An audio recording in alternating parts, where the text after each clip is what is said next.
Hello there. Sometimes, in order to review the most updated bank account activity, our team may ask for a month-to-date report. A month-to-date report is a screenshot or printout of your business bank account activity that show all the transactions from the beginning of the month until the current date.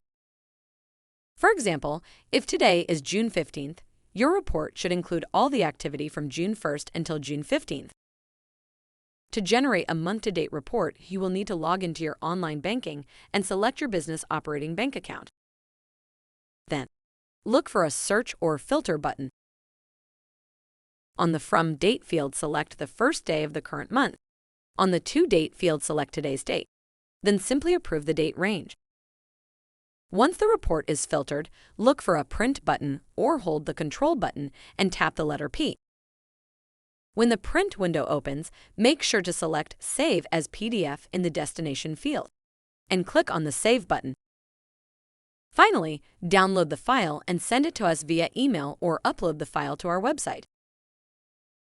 That's it. If you have any questions or if you need assistance, please contact our customer service. Lend on Capital, smart and easy business funding.